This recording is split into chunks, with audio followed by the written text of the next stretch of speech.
Hello everyone, whoever you are, wherever you are, whenever you are. Welcome to this virtual presentation on the mystery and metaphysics of capital.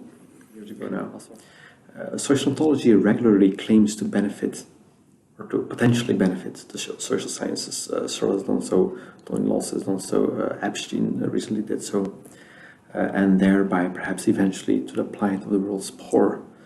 And I take the cue for this work from the work of the Peruvian economist Hernando de Soto. He is an actual working, well, he's now mostly retired, economist who spent decades investigating the cause of poverty in third world and former Soviet Union countries. And he has actually been advising heads of state about how to fight poverty. And moreover, he's quite open about the importance of philosophy for the kind of work he's been doing. So I think this is a very nice way to get social ontology in touch with real world problems. His book, The Mystery of Capital, is subtitled Why Capitalism Triumphs in the West and Fails Everywhere Else. And that is pretty much the research question he starts from. Now, whether you agree or disagree with him and whether you want to extol or revile capitalism, he is asking a very interesting and important metaphysical question, namely, what is capital?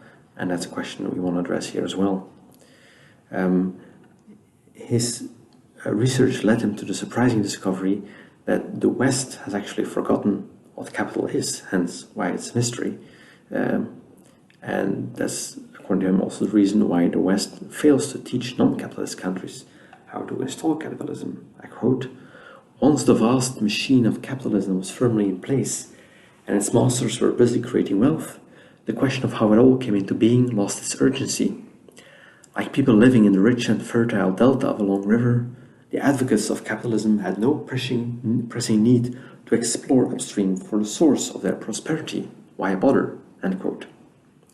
And he then criticizes the West for instructing others to imitate those living in the rich and fertile delta, which is, of course, of no use if you don't understand, if you don't have the source of the river. So that question, what is capital, is intended as a very explicitly metaphysical question. What the fundamental nature and mode of being of capital is, such that it is at the source of economic wealth. Now, de Soto himself is quite explicit about metaphysics as the place to be for the question of the mystery of capital. And he finds it in general, I quote, more interesting to read dead Americans than to read live Americans, to read dead Germans than to read live Germans. They were concerned about what the sense of order was, and they understood metaphysics, end quote. So what I want to do in this paper is to travel upstream, like de Soto did, but this time to find a metaphysical, not merely the historical sources of denial. The waters might become muddy and the terrain unfamiliar, but it is proper to the nature of such an exploration. Okay, let's get started. De Soto's central claim is as follows. There is not a lack of assets, not a lack of capital in these countries. There's a lack of asset titling.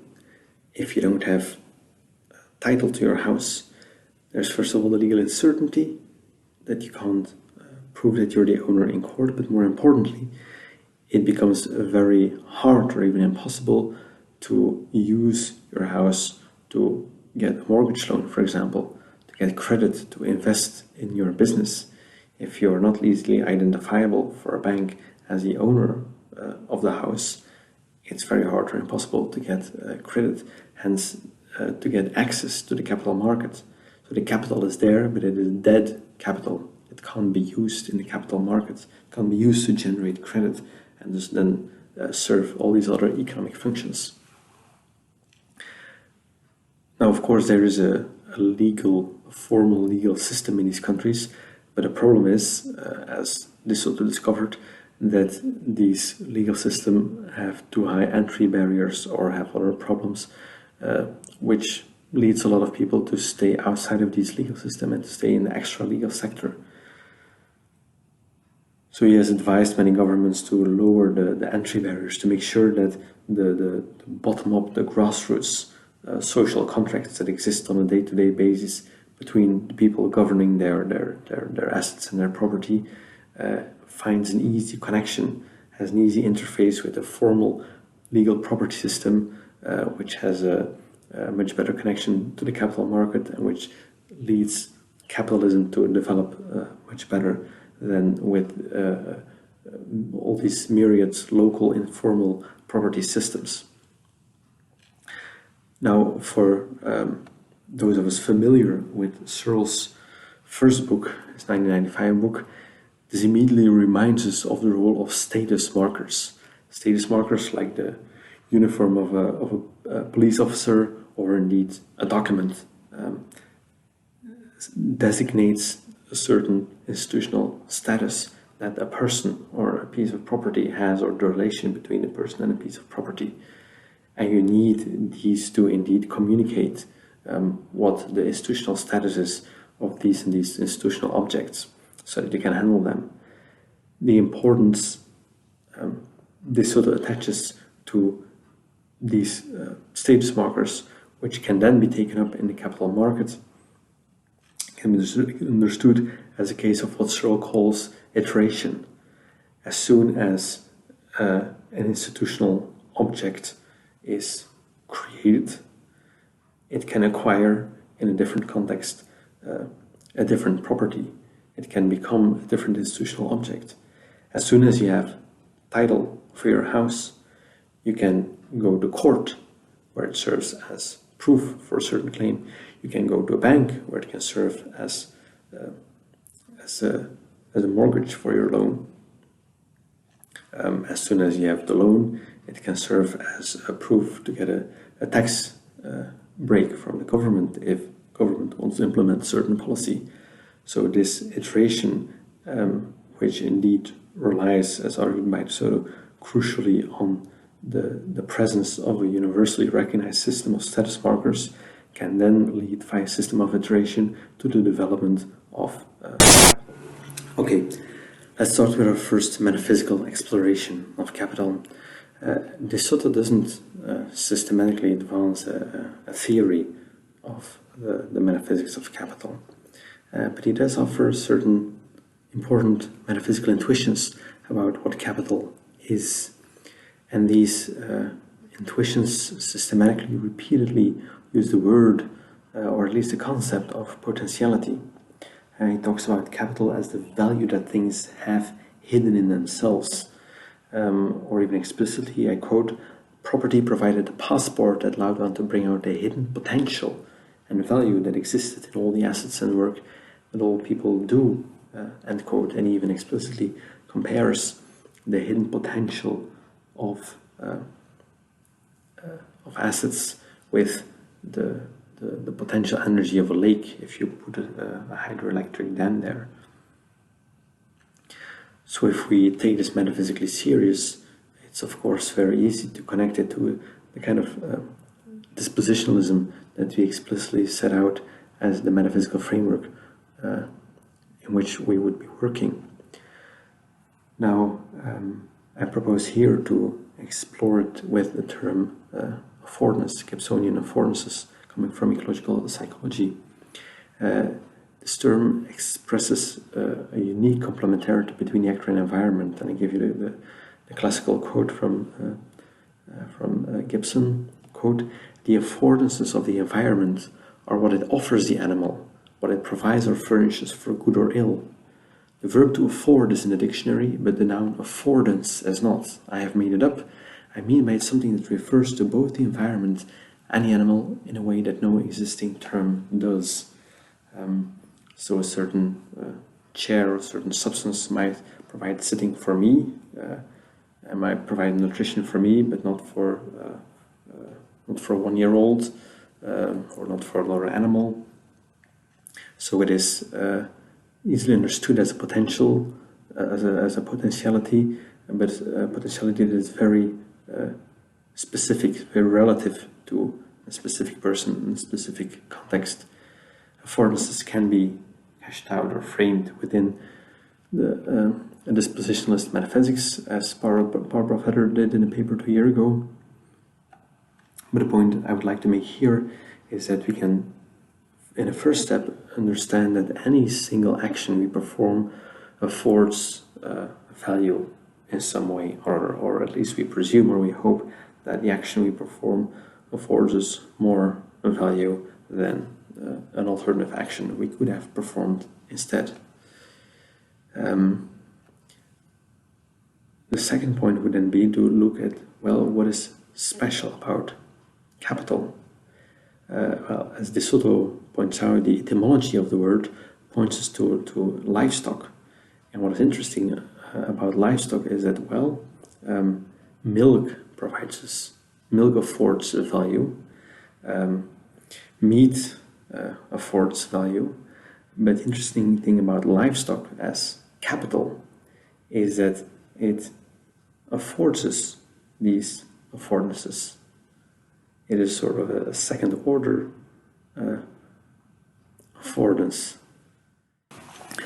Okay, the next metaphysical explanation centers around the concept of a value peak. And a value peak is simply a transmogrification of the concept of a fitness peak from a fitness landscape we can get from evolutionary biology.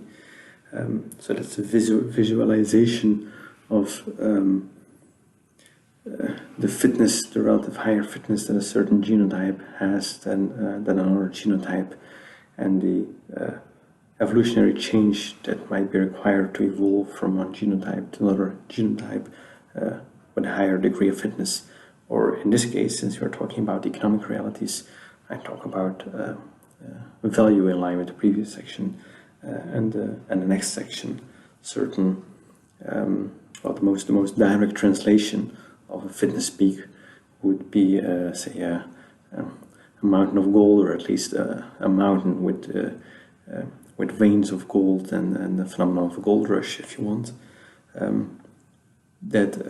Where there is really economic potential, even though a certain economic evolution has to take place before the potential can be brought out.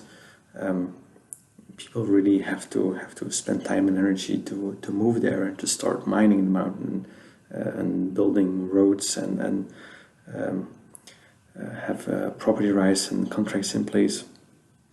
So you need this economic evolution before the potential value that is really there can be brought out. If we make it one level more abstract, we could say that every single action in the economic sphere that people perform is an action to mine, to bring out the really pre-existing potential value that was there relative to another alternative course of action that people could have taken. Or again, one level of abstraction higher, we could say that an entire company is sort of a value peak that an entrepreneur saw and began to mine, to develop, and start the process of economic evolution of getting credit and hiring people to mine the potential value that was always already there, hopefully for him. Or we could see entire industries, economic industries that develop as value peaks, as macro value peaks, if you want, and entrepreneurs would then better be able to see these value peaks than other people. And if we then move one level of abstraction further, in line with what we've seen before, is that the right legal system of asset titling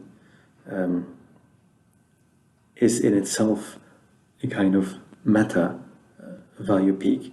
If you have that widely accessible, universally recognizable, low entry barrier system of asset titling in place that serves itself as a value peak, which affords the development of these economic evolutions within a wider system that is easily accessible for credit providers and conflict resolvers, so that the economic development works better and quicker than what otherwise would have been the case with a legal economic system with a different genotype, so to speak. So in that sense, you can say that, look, some systems bring out a higher potential economic value than others, and capitalism itself is a kind of meta capital that the West possesses. In this final section, the metaphysical exploration we've undertaken so far relates to the very classical, traditional metaphysical domain of the transcendentals. Now, the easiest connection in these transcendentals is with the transcendental of goodness. Any company, any industry provides goods or services that are good, and the better they are, the more economically successful they will be. The interesting thing is that some of these other transcendentals also perform important roles in economic reality, but in a slightly different way. For example, think of the institutional environment in which we find ourselves, universities, academia, as the macro reality. It is not so much transcendental goodness as a transcendental truth that sets the transcendent standard of everything we do. The quality of our arguments, of our research standards, of peer review, of rationality, of scientific integrity, rationality, argumentation are all directed towards truth, towards the discovery of whatever is true. And of course, that's a heavy philosophical term that not many people actively working in academia use on a day-by-day basis. But it's a different direction than what happens in the market. A different institutional DNA, so to speak, is at work in universities, in academia, than in the market. And if you would try to intermingle the DNA, the institutional DNA of these two institutional realities, it wouldn't work. If you would try to buy a diploma or buy scientific results or buy yourself scientific influence, that would immediately disqualify you. So there's different institutional DNA at work among these two institutions here. Or to use another transcendental justice. Assuming that the states and the court system are geared towards institutionalizing justice, providing justice for the rest of society. It's the same thing.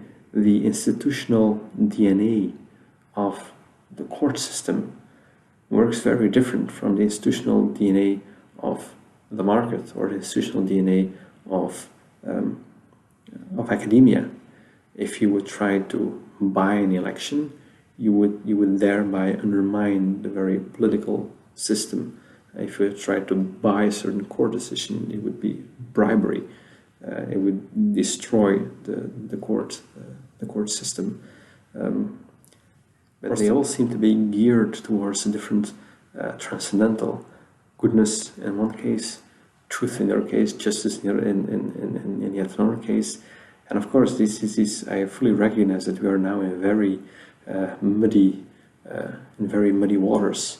But I think that if you want to discover what the mystery of capital is, looking at the transcendentals and how different institutional setups can harness or manifest the hidden potential of human beings, either in the economic sphere or in the intellectual sphere or in the political sphere, we clearly see that you need a very specific institutional DNA